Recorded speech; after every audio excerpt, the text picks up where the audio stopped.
Ya. Ok, buenas tardes, bienvenidos a todos los alumnos estudiantes de medicina y del área de la salud, así como el público en general inscrito a este presente webinar. Mi nombre es Jair Guerrero Nieto, soy oficial local del Comité de Educación Médica y junto con la División de Soporte de Proyectos y la División de Nuevas Tecnologías, les damos una grata bienvenida a este webinar llamada Aspectos Legales y Éticos de la Praxis Médica. Aprovecho para agradecer a los que nos están visitando de los comités locales. Y bueno, a continuación, y antes de presentar a nuestro invitado ponente del día de hoy, les comentaré un poco del objetivo estratégico del presente webinar, que es concientizar e informar a nuestros compañeros estudiantes de medicina sobre diversos temas de interés que rara vez se abordan en nuestras asignaturas desde el punto de vista de la abogacía. Hoy se encuentra con nosotros un excelente abogado, el licenciado Michel Antonio Flores García.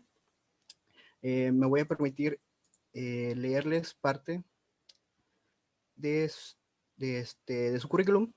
Él es abogado egresado con honores por la División de Estudios Jurídicos de la Universidad de Guadalajara, maestrante en Derecho Fiscal en el Instituto de Especialización para Ejecutivos, maestrante en Derechos de Salud y Responsabilidad Médica en el Instituto de Altos Estudios Jurídicos de Jalisco.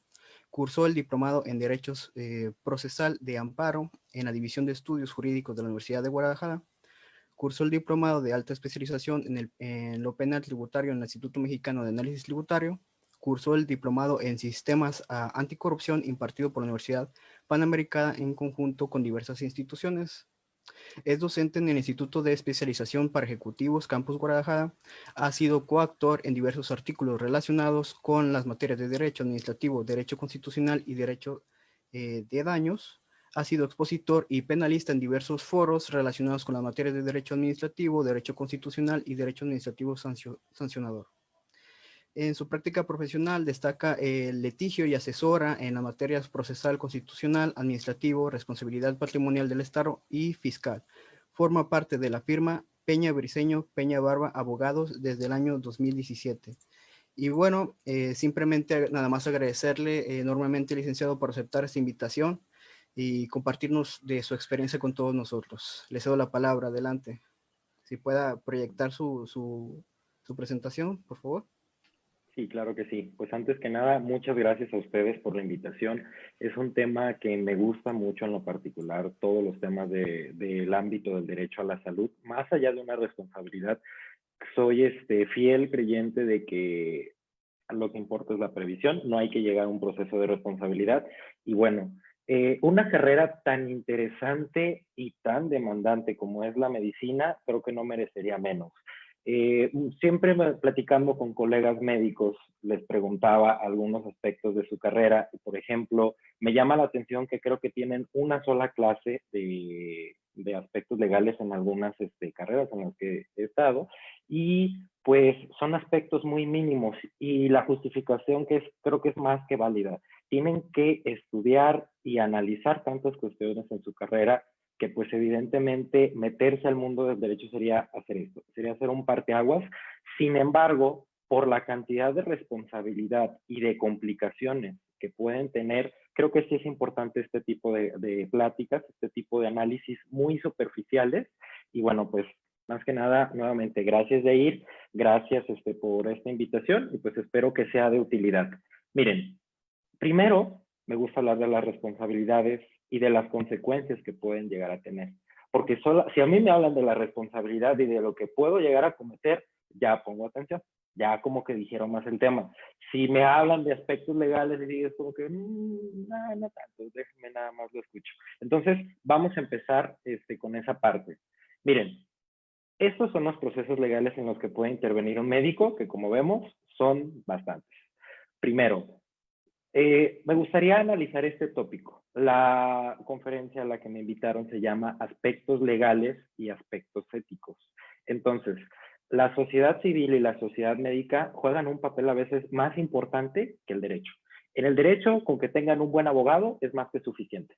Es más que suficiente para sacarlos del problema. Pero la sociedad civil e incluso la sociedad médica pueden ser nuestros mayores jueces. Miren, algo que admiro, como no tienen una idea de su carrera, es eso, la gran confianza y el gran apoyo que se da a la comunidad médica.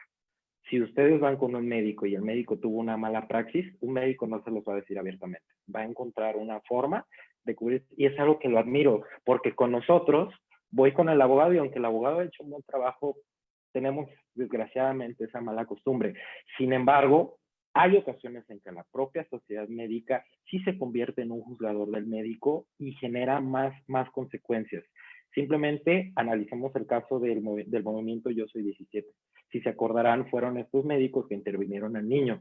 El tema jurídico ya está muerto.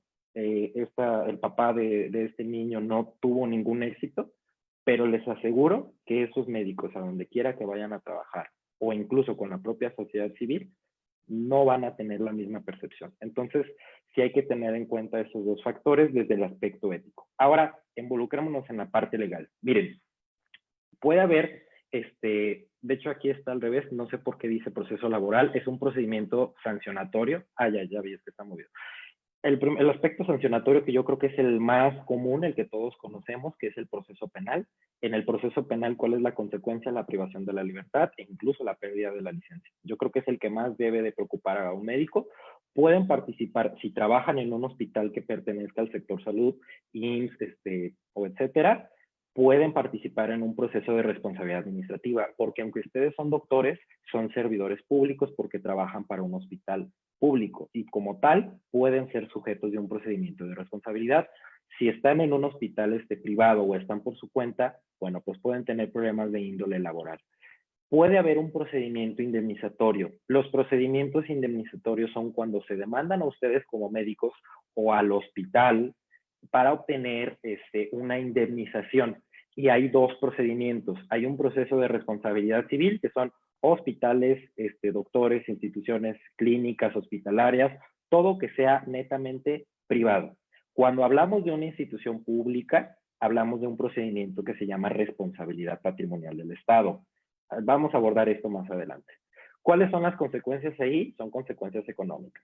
Y en la responsabilidad civil, en el ámbito privado, existe algo que se llama daños punitivos. Los daños punitivos son condenas millonarias que se pueden ejemplificar en un caso. Y también ahorita los vamos a abordar. Puede haber un proceso de violación a derechos humanos y esto se da sobre todo en el ámbito público. Si ustedes trabajan en una institución pública, a ustedes se los pueden llevar a un juicio de amparo porque el hospital es una autoridad para efectos del amparo, o se los pueden llevar a la Comisión de Derechos Humanos. Puede ser a la nacional, puede ser a la estatal. Pero estos dos mecanismos lo que interesa es que van a terminar en que se llama mecanismo de la Ley General de Víctimas. Y en este mecanismo de la Ley General de Víctimas nuevamente se relaciona con aspectos indemnizatorios.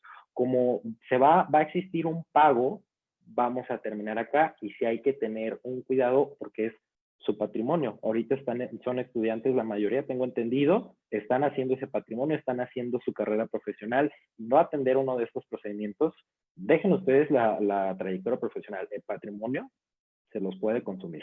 Y por último, pues están los medios alternos, que es la CONAMED, que es la Comisión Nacional de Arbitraje Médico, y vi que ahí en Tamaulipas tienen la COESAMED, que es la Comisión de Arbitraje y Conciliación del Estado de Tamaulipas.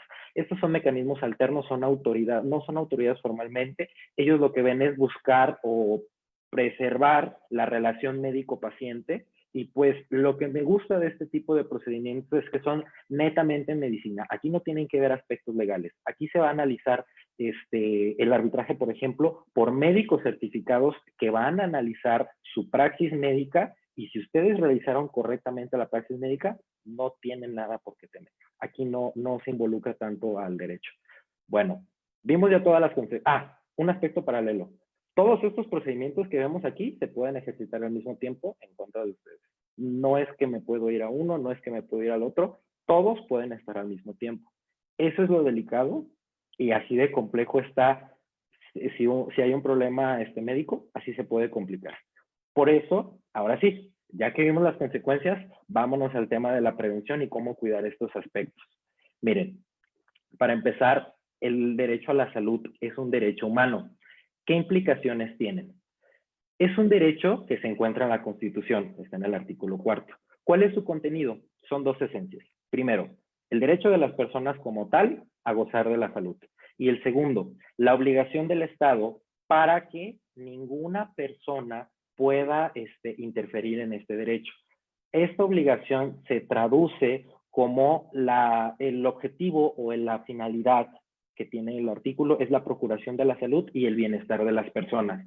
Pero más allá, el bienestar o la salud no solamente es la ausencia de enfermedades, es el máximo bienestar o el máximo disfrute de la salud física, psíquica y no me acuerdo ahorita les comento cuál es el otro aspecto. No solamente es la ausencia de enfermedades, ¿sí? Y el Estado como tal la tiene que proteger. Aquí podemos pensar, bueno, no hay problema, yo trabajo en un hospital privado, entonces yo no soy sujeto. No, el Estado tiene que supervisarlos a ustedes, pero ustedes no pueden violar ese derecho humano. Aunque sean privados y aunque no sean autoridades, también tienen esa obligación. Si el Estado no lo supervisa, bueno, ya luego habrán consecuencias contra el Estado, pero mientras tanto, ustedes también lo tienen que hacer. Todo esto no viene de México. Tenemos muchos tratados internacionales que ha celebrado México y que son obligatorios para nosotros.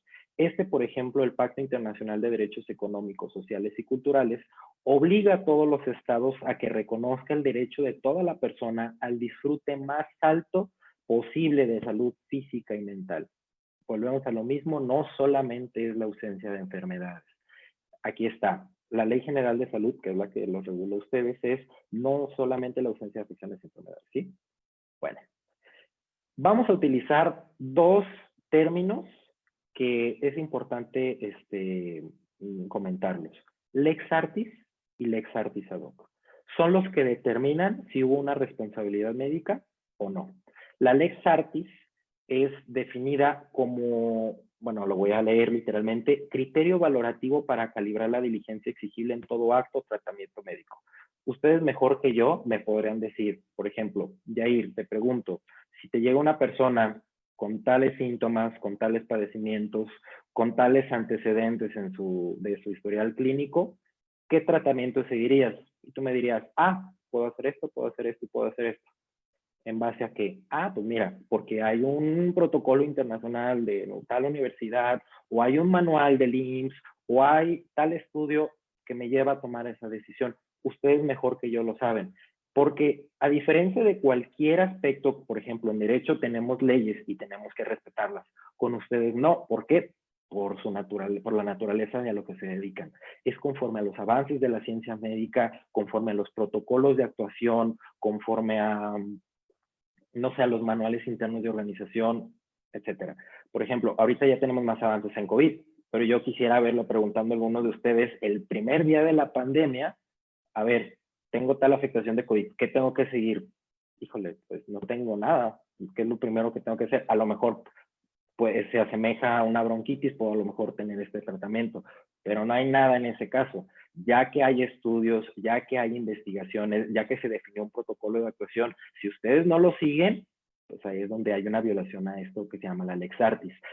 ¿Qué diferencia hay con la Lex Artis ad hoc? La Lex Artis ad hoc toma en cuenta todos los aspectos de la persona. Es decir, yo no puedo juzgar lo mismo a un médico general que a un médico especializado, por ejemplo, en cardiología. Si en el hospital no había nadie, no hay ningún cardiólogo, y el único que está es un médico general, yo lo voy a juzgar conforme a los conocimientos que debía tener un médico general.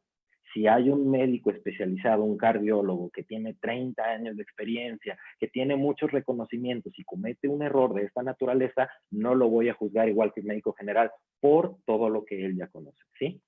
¿Que hay dudas hasta este aspecto de la diferencia entre estos dos? Perfecto. Vamos a continuar. Perdón, yo soy muy como son términos legales, soy muy de preguntar para avanzar hasta aquí. Bien, dos aspectos importantes. Consentimiento informado y expediente clínico, porque esos son los aspectos con los que cuentan ustedes como defensa.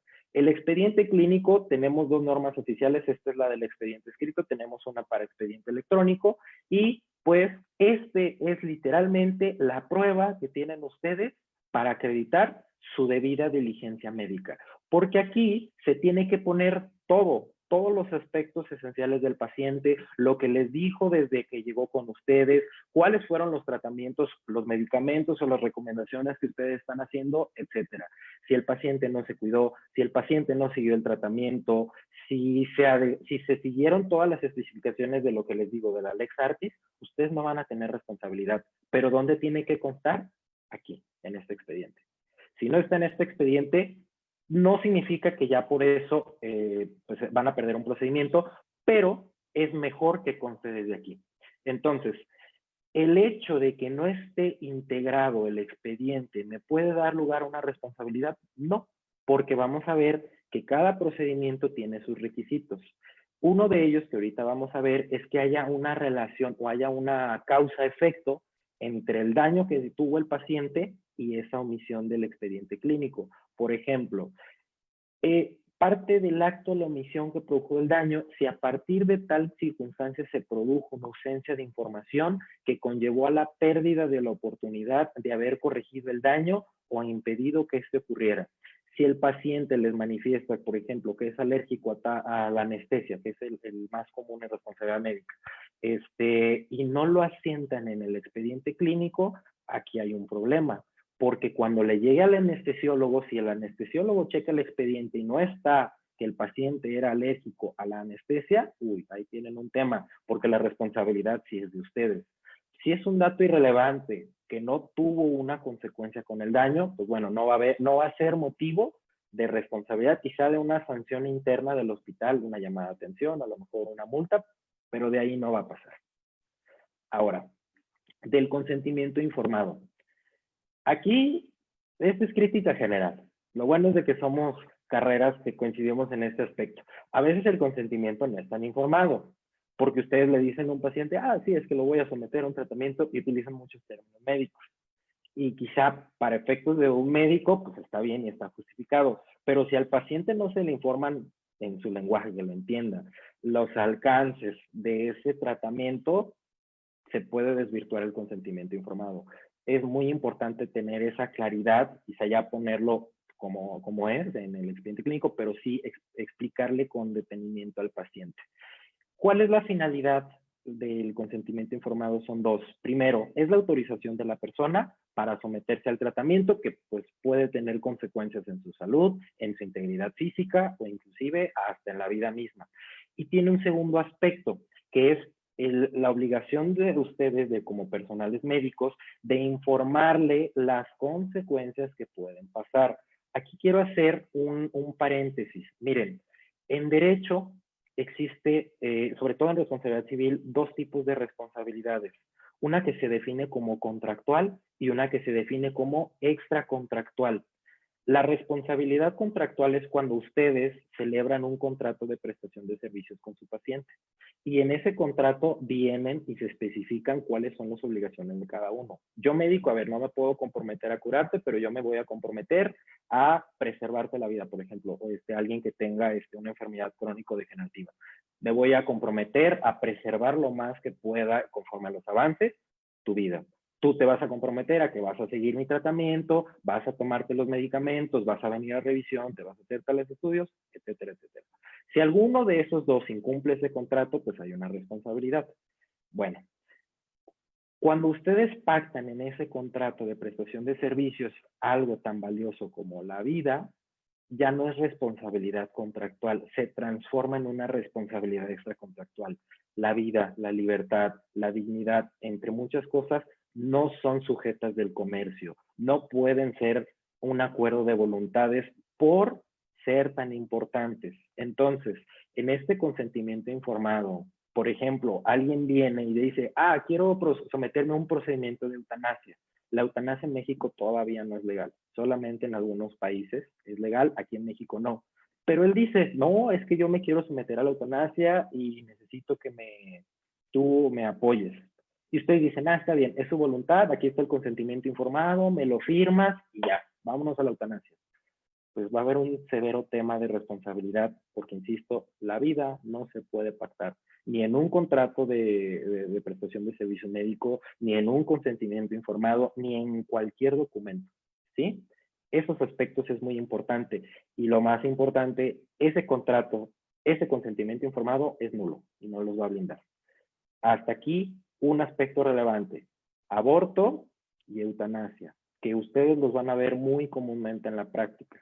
Tienen que cuidar esos aspectos y aún cuando el paciente insista y les diga es que te voy a denunciar porque no me sometiste a la eutanasia, no tiene nada que temer porque ustedes están siguiendo precisamente esa obligación de preservar la vida. Otro aspecto muy relevante, por ejemplo, hay religiones en las que no se permite la transfusión de sangre y es donde llega un choque o llega un conflicto que van a tener ustedes en la práctica. Ay, tengo que salvarle la vida a una persona, pero no me permite hacer la transfusión de sangre. Déjenme decirles que si ustedes no hacen esa transfusión de sangre o esa donación, transfusión de órganos, perdón, van a estar en un tema de responsabilidad si la persona los demanda porque ustedes tienen que ver por la vida. Si se ponen a ponderar la vida en relación con una libertad o creencia religiosa, pesa la vida. Ustedes es su única obligación. Y así hubo un asunto de una niña que era testigo de Jehová, que le tuvieron que hacer una transfusión. Los papás, pues digo, es una religión, indignados, demandaron al hospital y el asunto llegó hasta la Suprema Corte de Justicia de la Nación, que es el más alto tribunal aquí en este país, y la Corte resolvió eso, que es válida, que no había responsabilidad por parte del médico, porque lo que hicieron es salvar la vida, cuidar esa lex artis que tiene que tener el médico.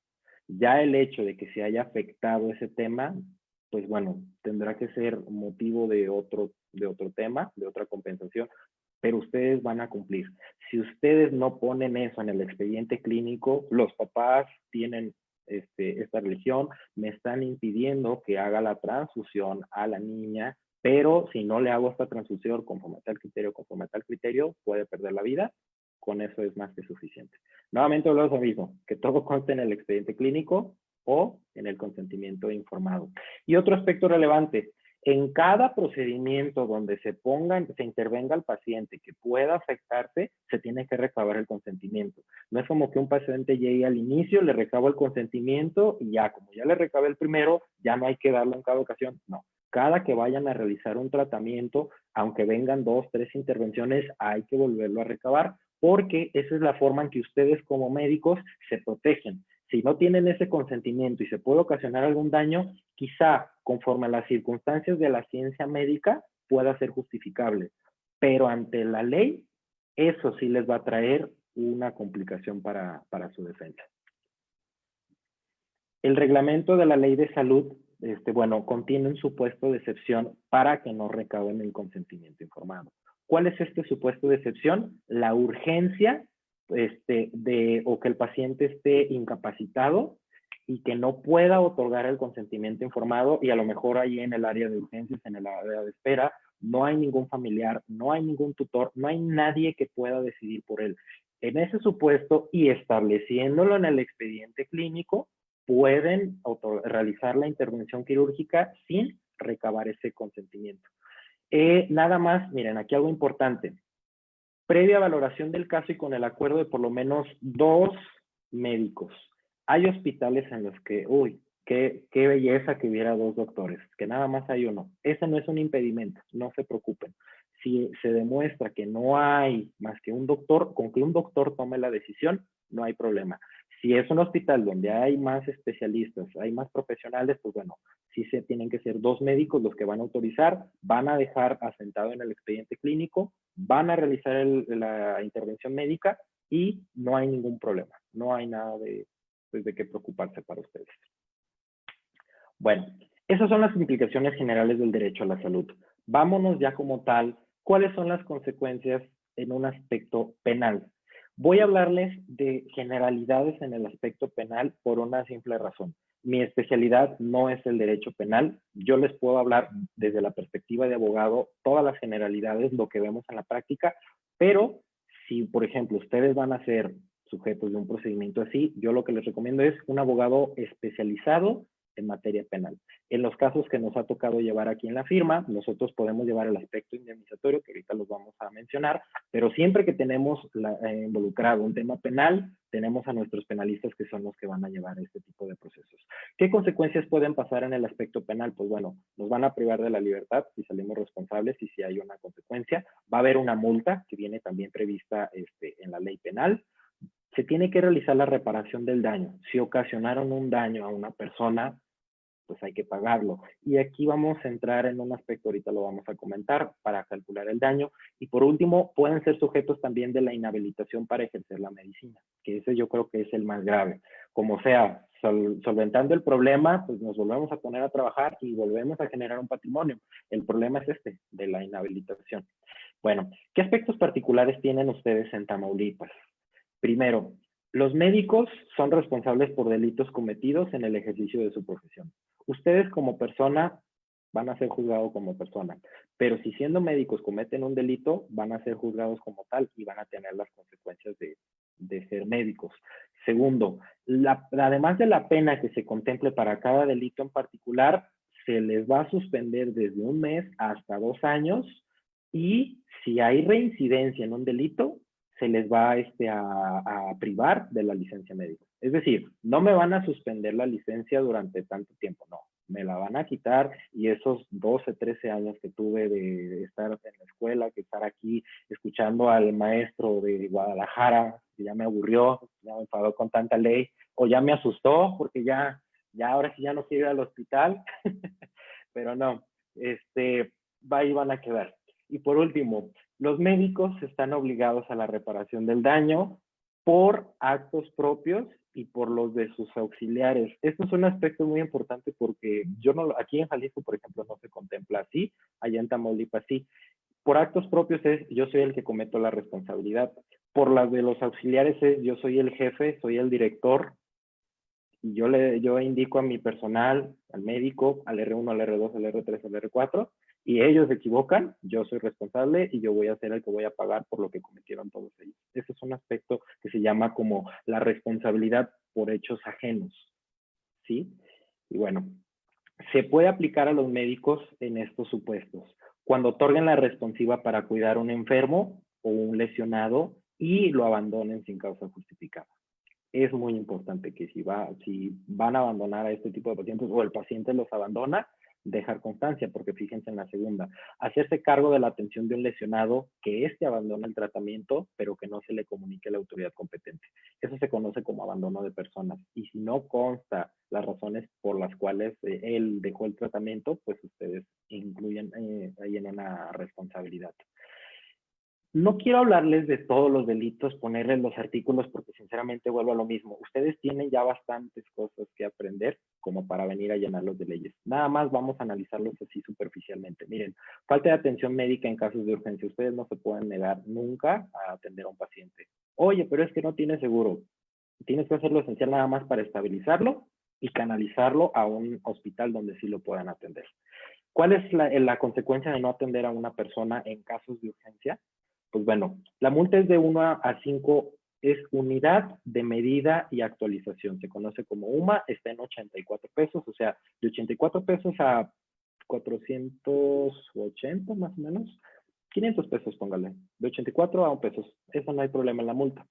Si solamente es así, si se ocasiona un daño a la persona por esa falta de atención, pues se los van a privar de la libertad desde 1 mes hasta 5 años. Tienen que analizar las circunstancias del caso un juez y los van a inhabilitar de 3 meses a 2 años. Sustracción de órganos o de partes del cuerpo. Quiero decirles algo aquí, un antecedente en materia penal. En materia penal hay algo que se conoce como delito, que es literalmente la conducta que se prohíbe. Por ejemplo, homicidio, privar de la vida a una persona. Punto. No hay más alcances. Y en materia penal, la ley es estricta. Es exactamente lo que dice la ley. No le puedo añadir más, no le puedo añadir menos. Yo tengo que privar de la vida a una persona. Oye, ya estaba muerto cuando llegó conmigo. Pues no hay homicidio porque no lo privaste de la vida. Ya venía muerto. Oye, pero que no tuviste una negligencia médica y lo que sea. No lo privaste de la libertad. Punto.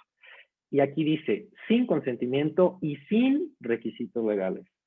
Si es sin consentimiento, pero con los requisitos legales o viceversa, pues no se actualizaría el delito. Lo estoy diciendo exageradamente para este caso, nada más quiero que lo tengan en cuenta. En materia penal no les pueden aplicar por analogía. Y ahí, perdóname, es que me apareces aquí en la primera cámara y perdón que te tome como ejemplo. Tú dices, yo cuando el día que ya no esté en este mundo, ay Dios, perdón, yo el día que ya no esté en este mundo voy a dejar como disposición a mi familia o a mi pareja que mi cuerpo no lo quemen, no me entierren, no nada, que se lo avienten en taquitos. ¿Por qué? Porque es mi disposición y a lo mejor la familia lo acepta. Te pregunto, ¿el canibalismo sería un delito? A ver, ¿te privaron de la vida? No, porque tú ya te moriste. No es homicidio. Lesiones, que te corten un cadáver, ¿actualizan las lesiones? No, porque ya no hay vida. Ah, pues no hay delito. El canibalismo no es un delito. ¿Sí? Estos aspectos o estos ejemplos quiero que los tengan muy en cuenta, porque va a haber muchos pacientes asesorados que van a llegar y los van a amenazar y les van a decir, es que te va a pasar esto y te va a pasar esto, y no, tiene que ser exacto, al menos en materia penal. ¿Sí? Bueno, ¿cuál es la consecuencia para la sustracción de órganos o de partes del cuerpo sin consentimiento y sin los requisitos legales? Sanción de 40 a 80 unidades de medida de actualización y pues los pueden privar de libertad desde 2 hasta 6 años. Aspecto esencial que contempla su código penal, para los directores o los administradores de un hospital, la sanción puede ser hasta 100 unidades, o sea, 8,400 pesos. La privación de la libertad puede ser desde 3 meses hasta 2 años y los pueden inhabilitar por 3 meses hasta 1 año, siempre que hagan estas 3 conductas. Impedir la salida de un paciente aduciendo una deuda. Para eso firmaron un contrato de prestación de servicios o deberían de haberlo firmado, si no, pues bueno, ya tenemos un aspecto a checar. Con ese contrato, si el paciente no paga, yo voy y yo lo demando, pero no le puedo impedir la salida del hospital, es un delito. Segundo, retener a un recién nacido por adeudo, volvemos a la misma circunstancia. Tercera, retardar o negar la entrada de cualquier cadáver o entregar el cadáver a los familiares.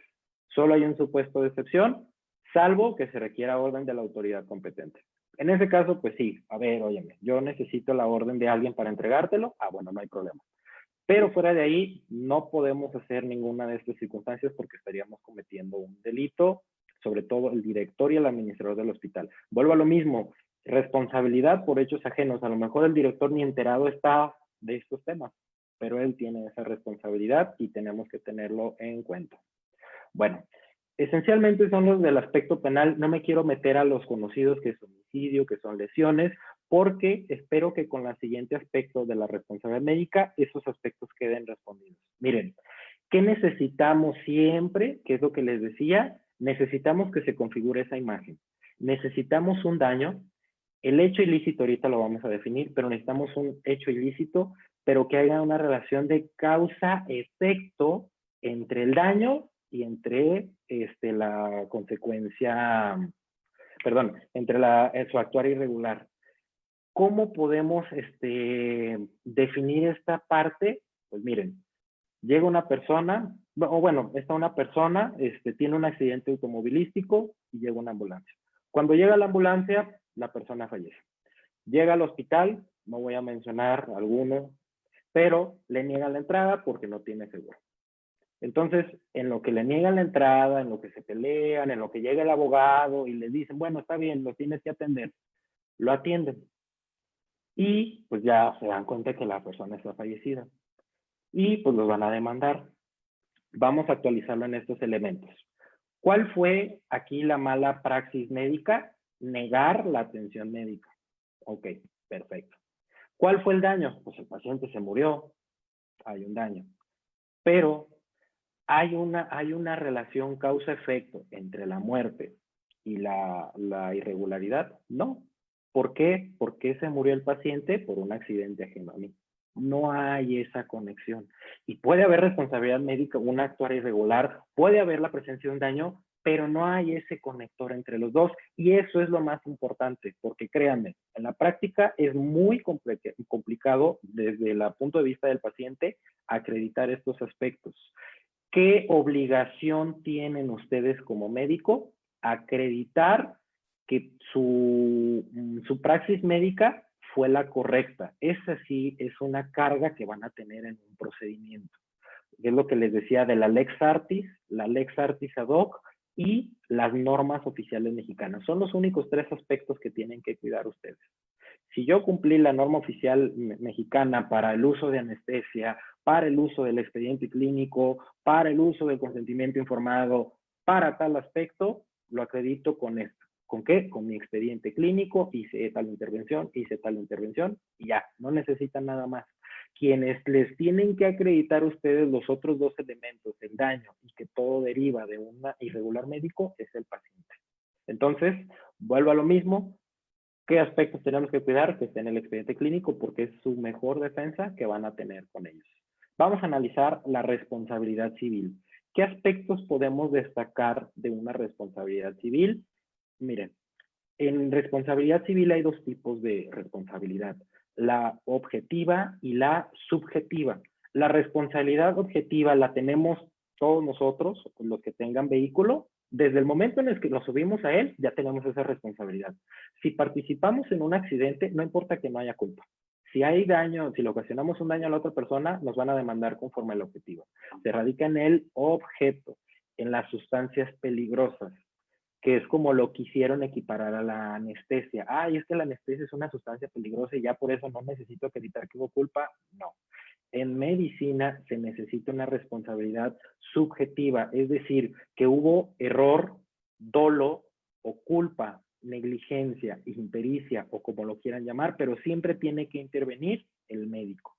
¿Cómo se acredita que hubo negligencia o impericia? Que no cumplió con la Lex Artis ad hoc o que no cumplió con las normas oficiales mexicanas. Si un anestesiólogo, conforme a lo que él tiene, suministra anestesia y la persona muere, si no hay antecedentes reales de que él tuviera complicaciones, pues son causas ajenas que no tienen que ver con el médico.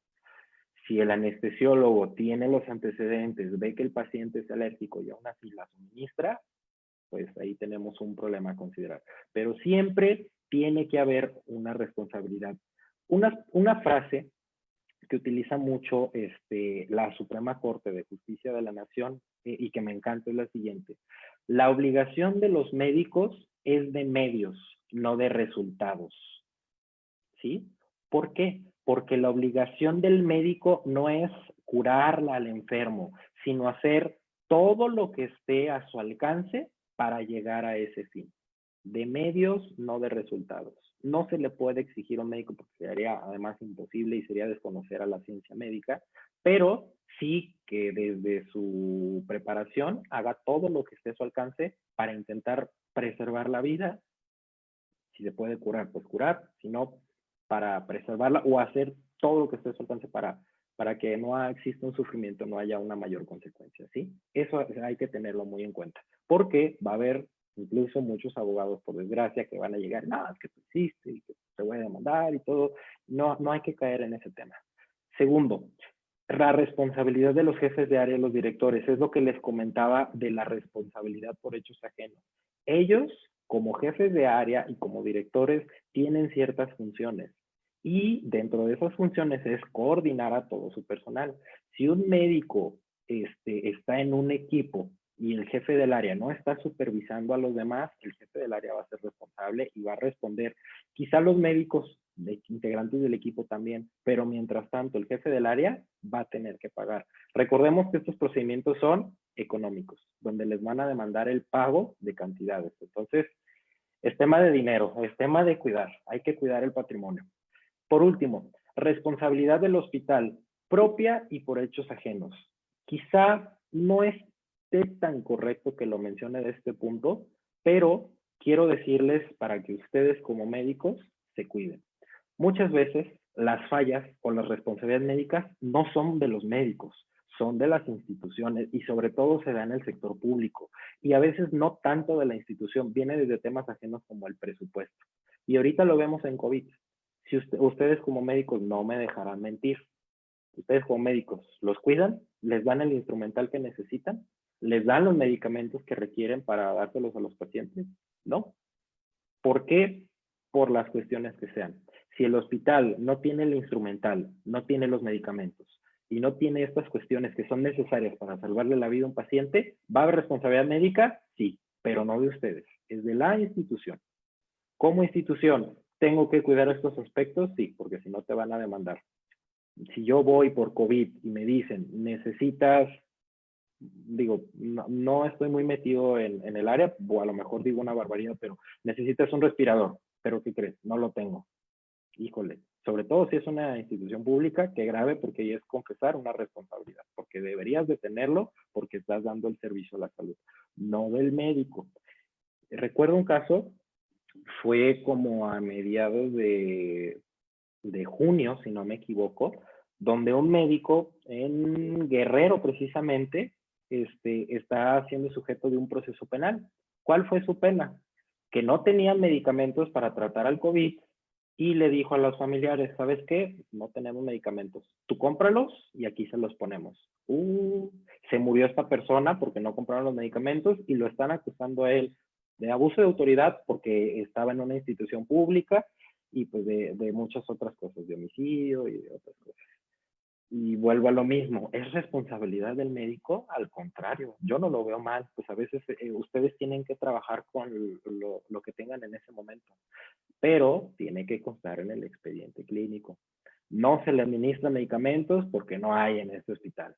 Se le recomienda al paciente que los compre bajo su cuidado y se toma conocimiento. Ya, ustedes ya se cuidaron, ustedes no van a tener ninguna contingencia, se la van a trasladar a la institución hospitalaria.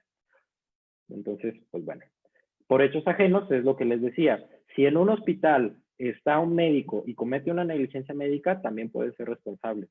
Aquí, cuando hay una condena por una cantidad, pues voy a decir, 10 pesos, si el médico A tiene 2 pesos en todo su patrimonio, pues queda un restante de 8 pesos que van a tener que distribuirse entre todos los que participaron en el daño. Y en este caso, el hospital, si no alcanzan a cubrir los médicos, el hospital los va a tener que pagar, porque a fin de cuentas se le van a tener que pagar al afectado. Y aquí, para los hospitales y los que trabajan en hospital o que quieren ser directores de hospital, no se puede usar como causa de exclusión, es que él no trabaja para mí, ¿sí? Porque cuando un médico está en un hospital y por lo general da consultas ahí o a lo mejor le rentan una sala del hospital o lo que sea, se considera que hay una relación con el hospital. Y las relaciones contractuales no tienen, o las relaciones laborales no tienen nada que ver con este tema. Si está ahí y acreditan que él daba consulta regularmente, va a ser responsable del hospital y va a tener que pagar en un procedimiento de esta índole. Aquí no lo puse, pero lo que les decía de los daños cognitivos. Como son privados, pueden ser condenas millonarias. Millonarias. Hay un caso, rápidamente se los cuento, que es el de Mayan Palace, Acapulco, que es de donde nacen aquí en México. El Mayan Palace de Acapulco se encontraba un ingeniero no me acuerdo su especialidad, pero era del TEC de Monterrey, estaba de vacaciones, y ahí en el Mayan Palace de Acapulco tenían una alberca, tenían como un servicio de kayaks, podías entrar.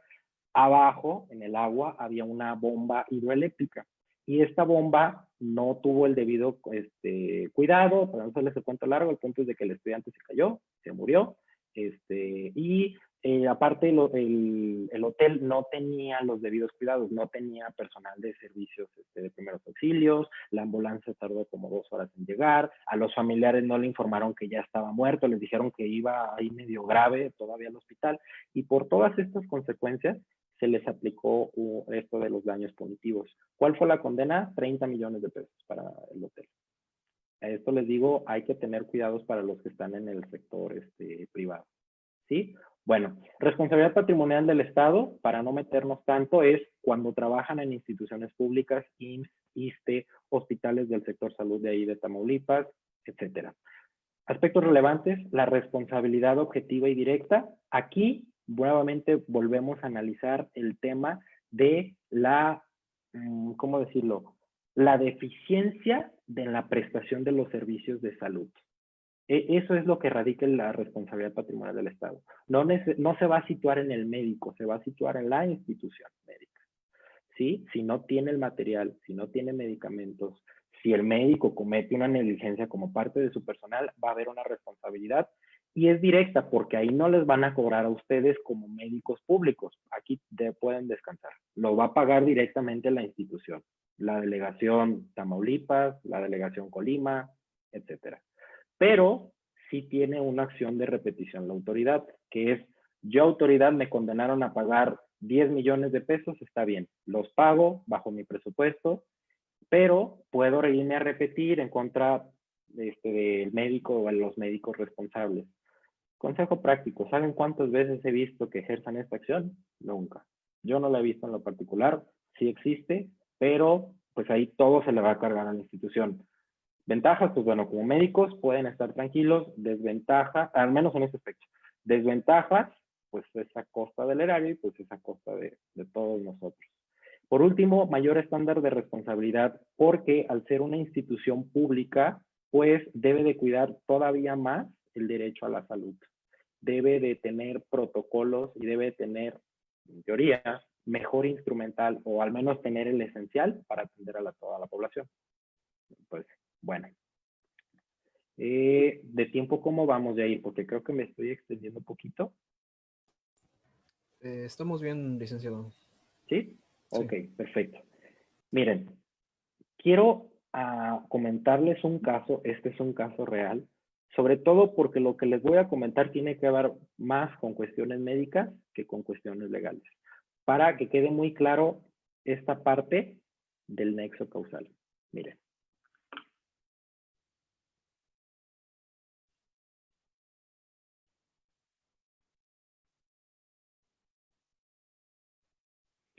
Vamos a ponerle un nombre, Juan Pérez. Juan Pérez fue recibido en la unidad de urgencias del hospital fulanito de tal a las 18 horas con 45 minutos, estableciéndose en su nota clínica general como antecedentes personales no patológicos reconocidos un alcoholismo de 20 años y un tabaquismo de 10 años. Tras su ingreso fue atendido por el médico fulano de tal y después por otro doctor. Doctor 1, doctor 2, para que sea más fácil. Los cuales en conjunto establecieron como diagnóstico inicial una probable pancreatitis aguda de etiología probable por alcohol. Bueno, ese fue el diagnóstico inicial y así llegó. Tras los estudios de laboratorio y el ultrasonido abdominal realizados a tal hora, los referidos médicos tratantes determinaron que la pancreatitis aguda era de carácter moderado.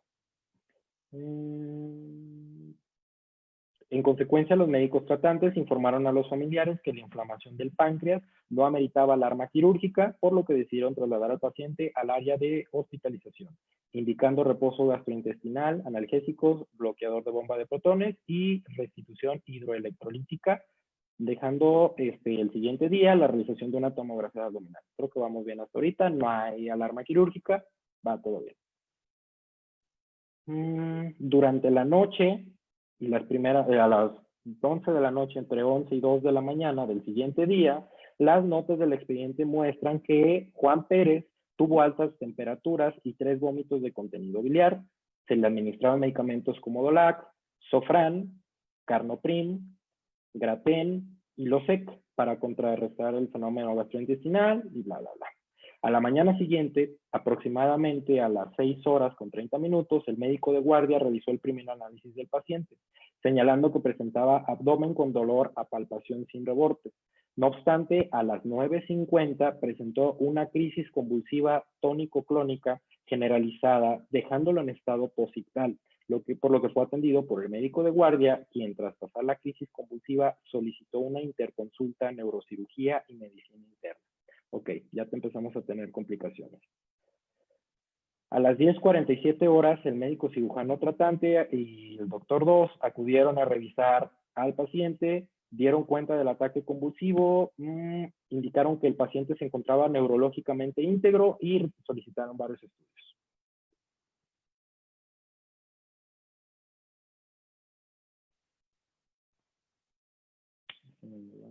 Relevante. Dice, en algún momento, porque no fueron muy claros los hechos, se estima que posterior a la entrada a la unidad de medicina crítica presentó un nuevo episodio de crisis convulsiva con desaturación importante. Y ante tales eventos y la alta sospecha de broncoaspiración, En las notas de evolución se señala que se decidió el traslado a la unidad de terapia intensiva. El personal de medicina crítica realizaron una intubación orotraqueal con apoyo de ventilación mecánica a fin de evitar la obstrucción de la vía aérea y colocaron un catéter central vía yugular derecha al tercer intento, habiéndolo realizado infructuosamente por la parte yugular derecha y por la vía subclavia derecha. Tengo entendido que hasta aquí se mete el catéter y creo que perforaron una parte del pulmón. No quiero decir algo que no. Yair, por ejemplo. Sí, sí va por ahí. Ok, perfecto. Y bueno, creo que hasta aquí es lo relevante. Es una persona que llega por problemas del páncreas, termina en este proceso. Cuando hacen lo del catéter, perforan un pulmón. Por lo del pulmón, tuvo consecuencias muy importantes. Creo que estuvo privado de oxígeno durante no sé cuánto tiempo. Lo volvieron a estabilizar y la persona ya no se pudo recuperar y la persona terminó muriendo. ¿Qué quiero decir con todo esto? Así preliminarmente, bueno, al menos yo como abogado diría, hay una responsabilidad médica porque fue hasta el tercer intento cuando entró el catéter. Y derivado de ese catéter, él terminó en estado vegetal y terminó muriendo. ¿Y qué creen? No hubo responsabilidad médica en ese caso. Porque conforme a los avances de la ciencia médica en ese momento, dice que hacer una incisión de catéter es como una entrada a ciegas. Solamente tienes referencias anatómicas del cuerpo, pero no puedes garantizar una incisión al primer intento limpia. Y conforme a las circunstancias, como es conforme a las circunstancias de la ciencia médica, no se puede responsabilizar ni al médico, ni al tratante, ni a los de terapia intensiva, ni a todos los demás. Contrario a ello, creo que cuando estaba que perdió oxígeno, tuvieron que hacer otro procedimiento para preservarle la vida. Y dentro de todo, y a pesar de que terminó en estado vegetal, todos los médicos hicieron todo para alargar su vida lo más que pudieron. Y esa es el cumplimiento de la Lex Artis y es una buena praxis médica, con independencia de que lamentablemente esta persona terminará falleciendo. Vuelvo a lo mismo, esto es lo que tienen que hacer ustedes. Dejarlo asentado en el expediente clínico, a las recomendaciones, que siempre tengan su consentimiento informado para que no tengan ninguna complicación. Siempre que tengan dudas de algo, yo les recomiendo una asesoría preventiva con sus amigos abogados, con abogados especialistas, para que no tengan este tipo de temas. Y nuevamente respetar la Lex Artis, que es la que rige su práctica, pero también las normas oficiales mexicanas. Son muy poquitas en materia de salud, en realidad no son muchas, son las más relevantes, es esta del expediente clínico, el consentimiento informado, la del correcto uso de la anestesia, ya cuestiones muy específicas ya, pero esas son prácticamente las recomendaciones que yo les daría. Como verán, cada procedimiento requiere una cierta actualización. En el tema penal tiene que ser exactamente lo que diga la letra. En el tema de la responsabilidad civil y de la responsabilidad patrimonial tenemos que tener esa causa-efecto perfectamente definida. Entonces, sí les puede dar complicaciones, pero tranquilos. Si ustedes lo dejan bien asentado, no van a tener ningún problema a futuro. Pues bueno, esencialmente esa sería la presentación. No me quiero meter a temas más ajenos, creo que son los aspectos relevantes que deben de tener en cuenta. Y pues le cedo el uso de la voz a Yair. Gracias. Sí, muchísimas gracias, licenciado, por su presentación. Si tienen alguna pregunta, alguna duda, la pueden escribir en el chat o pueden prender su micrófono para decirlo directamente, como gusten.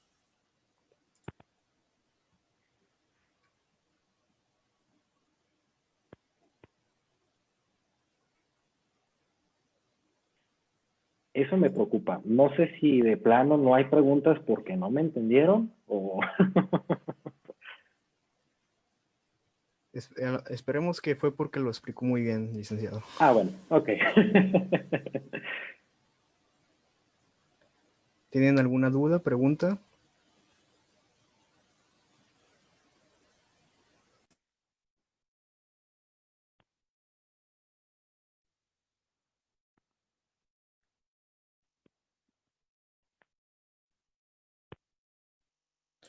Mencionan que lo explicó muy bien, licenciado. Bueno, perfecto. Bueno, aprovecho para mencionarles que en unos minutos les voy a presentar el enlace del post evaluación para que estén al pendiente en el grupo de WhatsApp y lo puedan responder, por favor. Si no hay dudas, nuevamente muchísimas gracias, licenciado, por aceptar la invitación. Es- ok, mencionan que muchas gracias por la ponencia, información. Sí. Todo bien, gracias. Ok. Y bueno, nada más recuerden que para ser acreedores de constancia les voy a pedir el 60% del puntaje de la evaluación. Y bueno, yo sí tengo una duda. Por ejemplo, Adelante. yo vi un caso de, por ejemplo, eh, un doctor que en vez de utilizar herramientas clínicas para salvar al paciente, utilizó herramientas se podría decir que de ferretería. Creo que utilizó un taladro de normal, común y corriente. Pero al final,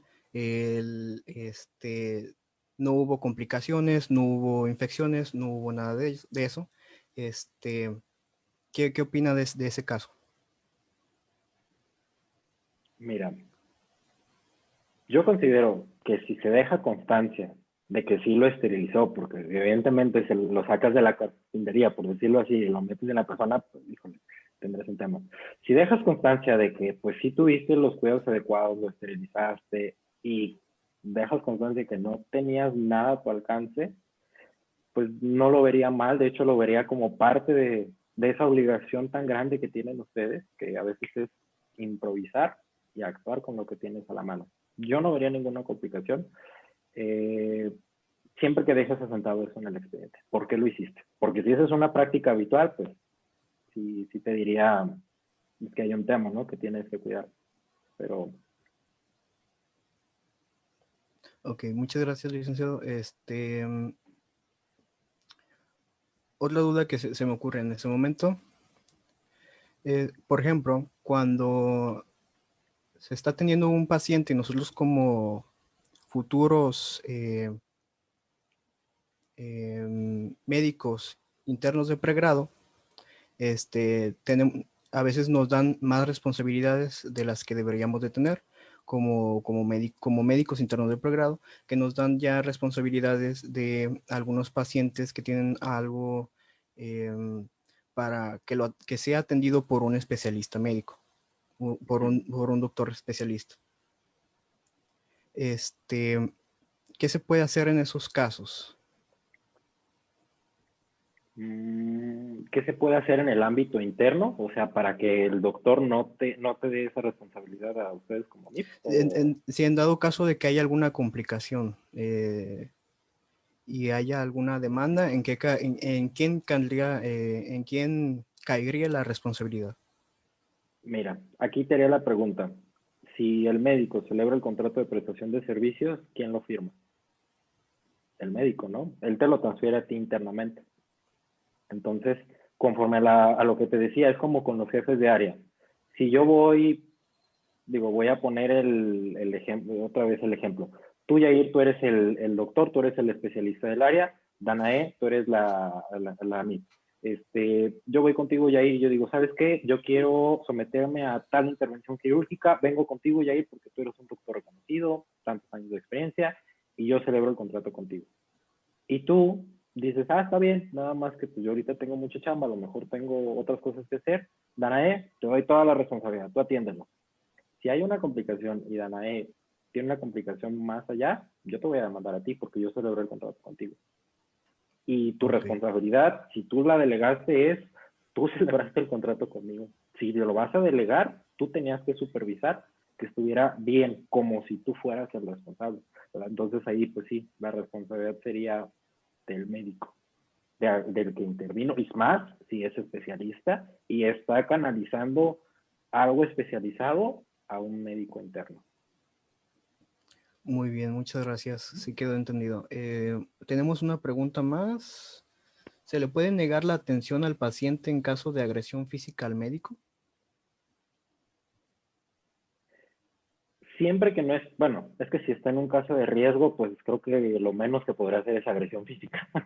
Pero si no está en riesgo su vida o su estabilidad, claro que le pueden negar la atención, dejando circunstancia nada más de eso. Y habría que ver nada más ahí qué tipo de agresión, porque si es agresión verbal, y habría que ver qué tipo de agresión verbal, pero sí se podría, perdón, física, perdón. No, si es agresión física, sí, sin problema. No, no pueden, a fin de cuentas, soportar. Sería obligarte a lo imposible. Así. Muy bien, muchas gracias, licenciado. Perdón, antes de que, bueno, no sé si va a haber más preguntas. Por Yo el tengo momento una. no. ¿Sí? Sí, Sí. adelante, Adelante. Miguel. Bueno, suponiendo que en un caso, conociendo el contexto de nuestra población, temas de inseguridad, suponiendo que llega alguien por decir, yo estoy haciendo mi servicio, ¿no? O mi servicio yo tengo en una pequeña clínica. Y llega alguien que me dice, atiéndeme a esta persona que tiene una herida por arma de fuego. ¿Qué es lo que yo debería de hacer en ese caso? Porque se supone que todas las heridas por arma de fuego pues tienen que ser notificadas al Ministerio Público y hay todo un proceso detrás. Pero en ese momento, o sea, ¿qué debería hacer yo? Y si hago algo, ¿me acarrearía algún tipo de problema? A ver si te entendí más o menos el contexto de la pregunta. Llega una persona, conociendo el contexto, que ya sé a cuál te refieres, te dice, atiéndela. Y tú tienes que notificar. ¿Tú estás sugiriendo que, o sea, que no notifiques o a qué te refieres? O sea, básicamente es qué debería de hacer. No, no tanto que si no hice algo, Ok, si no lo notifique. ok. Literalmente sí, tú tienes que notificar al Ministerio Público, tienes que notificar a la autoridad competente de que tú tienes un herido por arma de fuego. Esa es tu obligación sí o sí. Si no, porque mira, ¿te acuerdas en la parte que vimos de los delitos? Si él se considera como un paciente enfermo. Si tú llegas y le das la intervención, la atención médica, y tú no lo reportas, ¿qué consecuencias te puede traer? Que si él se muere y en algún momento, porque dejas constancia de que lo tuviste, pues ocasionaste un daño y tú no notificaste. Entonces, sí tendrías una contingencia en dado caso. Tú nada más tienes que hacer, atenderlo. Si quieres no atenderlo, nada más estabilízalo y canalízalo a otro hospital o a otra clínica. Pero sí tienes que ver a la vista. Ok, de acuerdo. Gracias. Sí, de nada. Nosotros, como futuros médicos, ¿dónde podemos reportar algunos casos, por ejemplo, de violación en los que em, por, por expediente clínico y por algunos exámenes que se le han hecho, se puede deducir que ha sido consecuencia de una violación? Tú puedes hacerlo a la policía. Lo correcto es al Ministerio Público, en la Fiscalía de los Estados, por ejemplo, ya la Fiscalía de Tamaulipas. Tú puedes hablar y hacer tu denuncia. Tú nada más estás haciéndole del conocimiento de una autoridad que es la competente para que inicie ya las investigaciones. Tú nada más le vas a aportar, oye, yo tengo tales indicios, mira, hice tal estudio, la persona tenía, por ejemplo, como ahorita que dice Miguel, tal contexto medio sospechoso, porque creo que eso es algo que se sabe. Pues mira, yo nada más cumplo con avisarte y con reportarte. Y tú te quedas con constancia de la llamada o de lo que sea. Si ellos ya no hacen nada, ya no es tu bronca. Muy bien, muchas gracias. Si no tienen alguna otra duda, de nuevo, Nada más, muchísimas gracias. ajá, Sí, sí, digo. quería hacer nada más una aportación adicional. Claro que sí. Esto es algo que todavía no han resuelto los tribunales. Esto es algo que considero y que quiero dejarlo muy importante. Miren, las herramientas tecnológicas, y sobre todo ahorita con la pandemia, han abierto muchas cosas, muchas facilidades. Pues miren, una buena oportunidad de estar aquí charlando. pero también pueden ser perjudiciales. ¿Qué pasa si yo, por ejemplo, ahorita, Yair, digo, ay, ¿sabes qué, Yair? Fíjate que por WhatsApp, fíjate que me siento mal, fíjate que tengo tal síntoma, tal síntoma, tal síntoma. ¿Qué me recomiendas? Y Yair me dice, no te preocupes, mira, puedes traer tal cosa, tómate tal medicamento. Y yo me lo tomo y pues me muero, porque yo no sabía que era alérgico. Esas conversaciones de WhatsApp pueden ser equiparadas a una atención médica. Mucho cuidado ustedes como médicos cuando vayan a dar consejos, si ustedes quieren, por WhatsApp, porque las comunicaciones pueden ser utilizadas en un procedimiento judicial, un proceso legal en su contra. Si van a hacer las condiciones es, a ver, conforme a lo que tú me has dicho, solamente conociendo tales cosas, yo te sugeriría que tal cosa, pero necesitaría verte, necesitaría valorarte, ¿sí? Porque eso es algo muy importante. Y pues tal cual, sobre todo, miren, a mí también me pasa con los clientes que a las 12 de la noche, oye, pero es que necesito una consulta y no me la das.